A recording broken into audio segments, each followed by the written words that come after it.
Alright guys, we are going to be working on garage door installation today.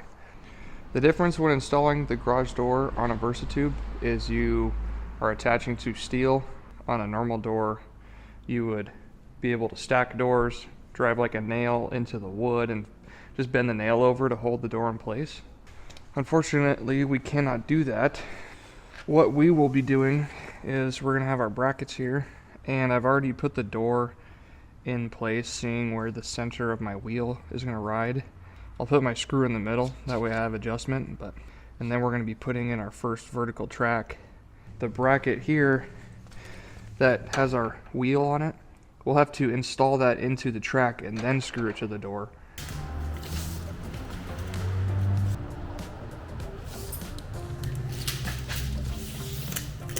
The brackets that I got look a little different than the generic drawing, so I'm gonna play it safe and leave a set of brackets for right at the top at 12 feet. So.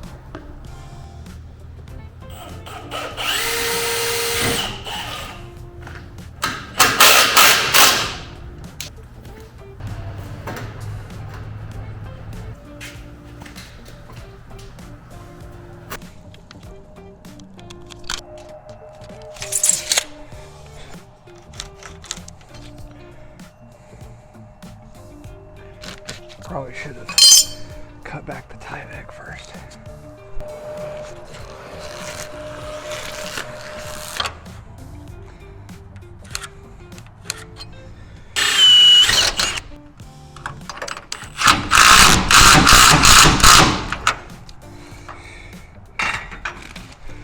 When you're putting these bolts in, don't drop it.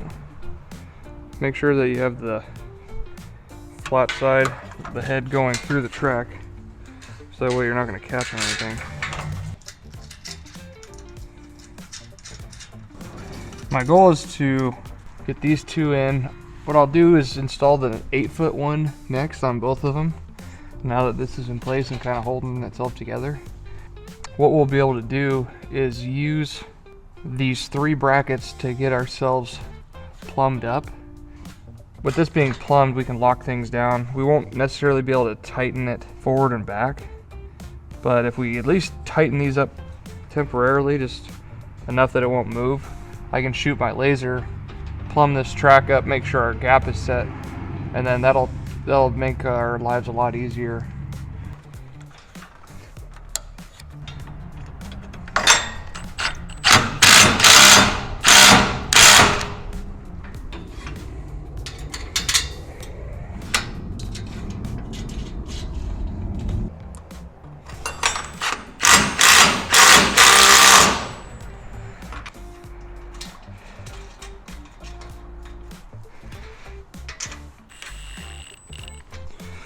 Cool.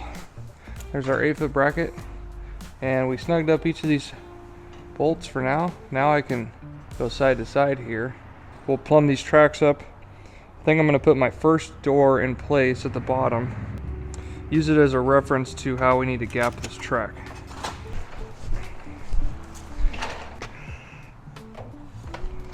So now I can hook my bracket in like this.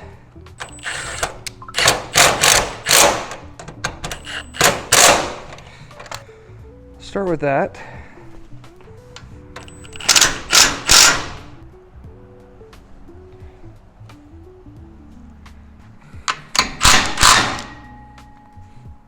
It's looking a little better. Here my wheel isn't tight to the bracket, so have a little room for some side to side movement.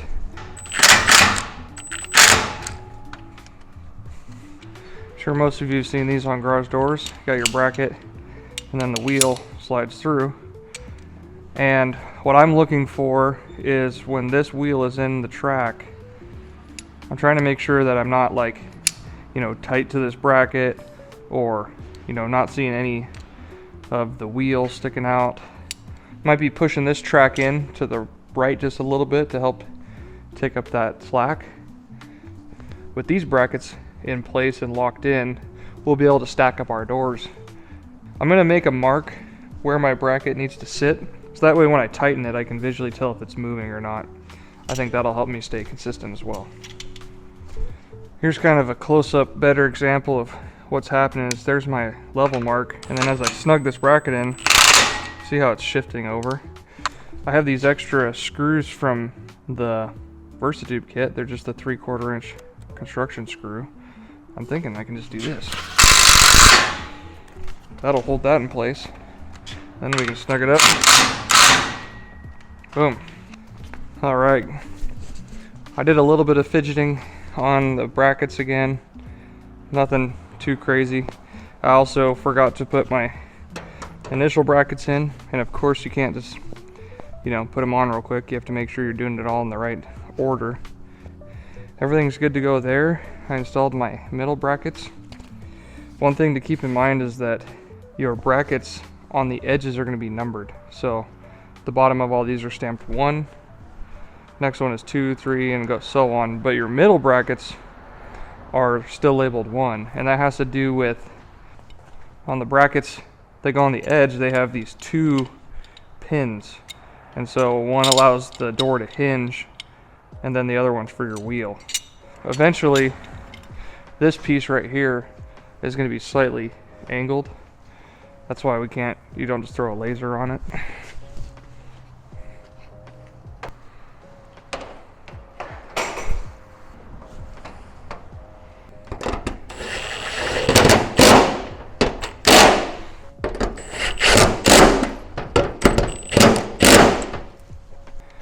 So when you put the bracket in, remember, check your number. These apply to the outside hinges, and then make sure your wheel goes on the spot that isn't hinging. And these hinges just have 1 on them. So there's a set of number 1 hinges for all the center of your doors.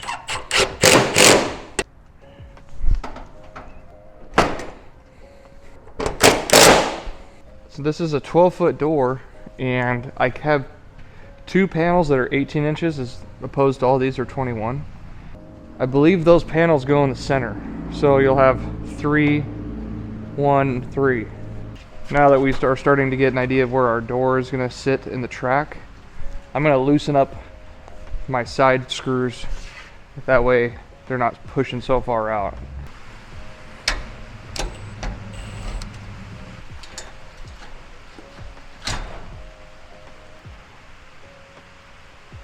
We're going to shim up the bottom panel while I can now.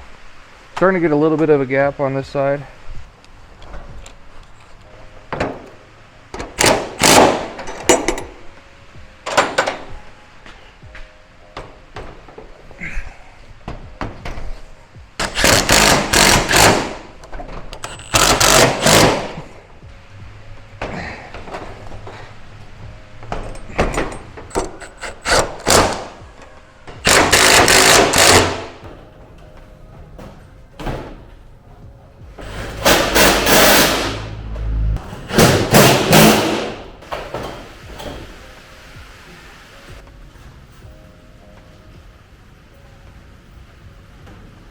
Panels are just more awkward than anything. They're not super heavy. These doors are insulated, so just in case we insulate the shop in the future, we have the insulated doors. Pay a little bit more money, but it's worth it, I think, just for the future, and it's cheaper than replacing the door. I will probably put a strap across the top of this channel just so that way the door top panel won't fold back. I'm going to do the same thing on that door and call it a night. The second door is always easier just because you've learned from your mistakes and found what worked on the first door. So got the track installed, and the thing I can say that helped me the most is making sure that the vertical tracks run plumb and getting that first panel as well as the next few panels, just making sure that you're running level. Once you get that established, it really was easy, and the panels stack well on top of each other. They naturally fit together, and the brackets, like I said, just make sure to check the numbers before you put them on. The middle panel that was the 18 inch rather than the 21 inch panel, when you step back and look at it from outside, it looks really good.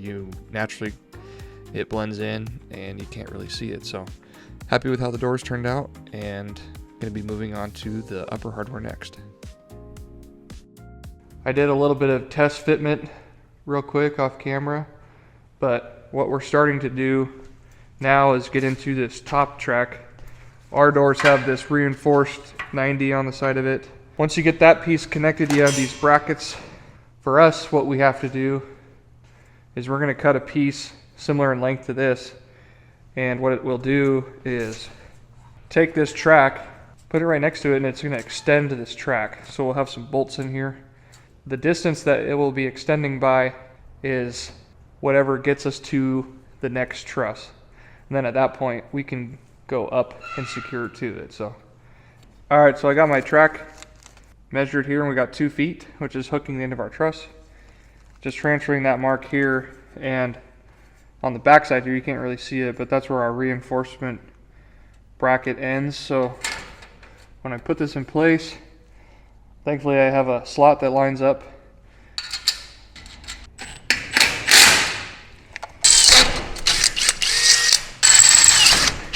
We should have done this from the get-go and used a step bit.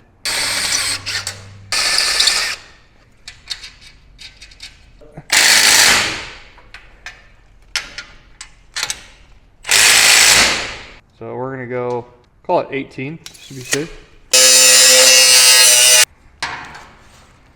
We're gonna go for about 6 3/8 from here to there. I just cut a little notch, and that allows me to get this piece into the track more.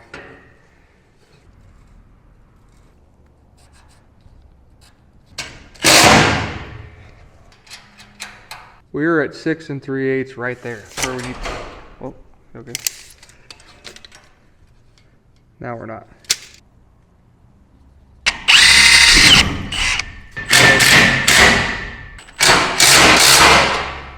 Let's move to the front. So on the front here, we have our bracket, and we got vertical slots and horizontal slots. So right now, I have it loose enough that I can slide this up and down. I can slide it forward and back. And by putting it in the middle, that'll leave me some adjustment up or down when I get to my next side. Now what I'm going to do is, this vertical piece I've used my laser on. So what I will do is, the metal right here I'm going to use as a reference. And to the outside of this track, I'm at 11 7/8 of an inch. And then that gives me an idea of where I need to, install my hardware.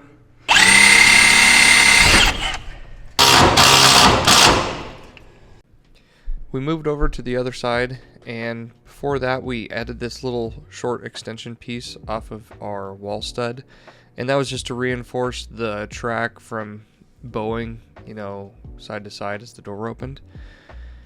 On our vertical piece and diagonal support, we just pulled a measurement for the door width at the track, and so that's how we came up with that number. And then we pre-assembled our door springs and support bar before we put on that far right bracket. We have this bar that goes between, spans the whole width of the door. So you have these pulleys, that the cable that goes down to the bottom panel of the door, this slides on, and then these are your springs. Each side there's this little ear of the spring, or whatever you want to call it, and that spring, you're going to wind it in that direction, so we wanted to make sure both our springs were winding in the same direction. This bracket is like the center support. You'll have a little bearing bushing on one spring. That's about where we're at on the first door. We're getting ready to level the crossbar so that way everything runs smooth.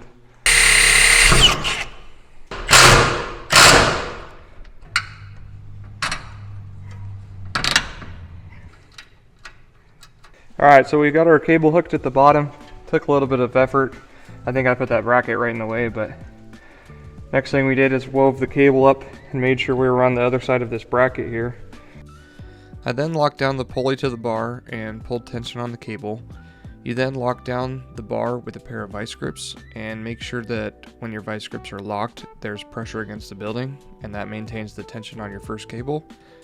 Then when you move to the other side, you can adjust this pulley to match the tension, and you're just going by feel, but both of these counterbalance cables should have the same feel left to right. We then moved on to the springs, and each one we went to 12.5 turns. You start by making a horizontal mark across the spring. That is a reference that you can use to count your turns. I also like to count out loud every quarter or half turn. Once you have all the turns done, you just lock down the set screws and you're good to go. When tightening up the springs, just make sure to stand out of the way and take your time. There's no need to rush. There's a lot of potential energy once they're wound up. We're just gonna watch it. So far all of our rollers are sticking through the door. I was like, why are we stopping?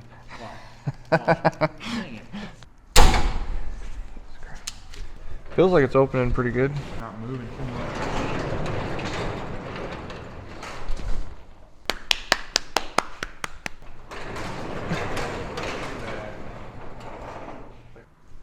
It looks pretty good.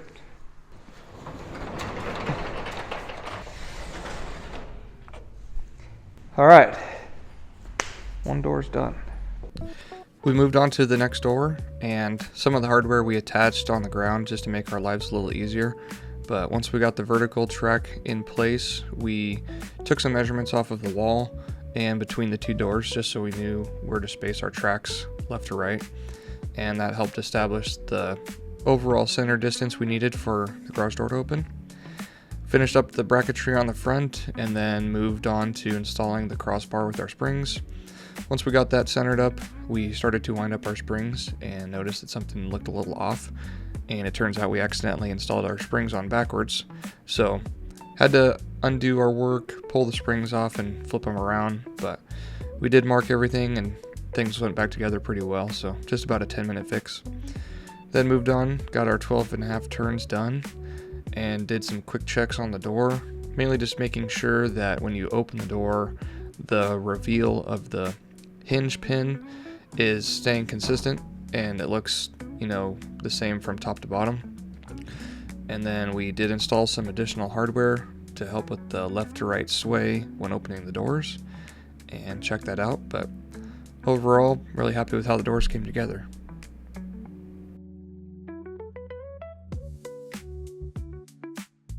We just finished up our second door. The tracks had a little bit of play just because they'd bow out with the door weight. This one was close enough to the wall. We just added a short piece on the middle. We opted to do a cross brace between the two and then go side to side. And then on this one, we had to modify the 45-degree bracket.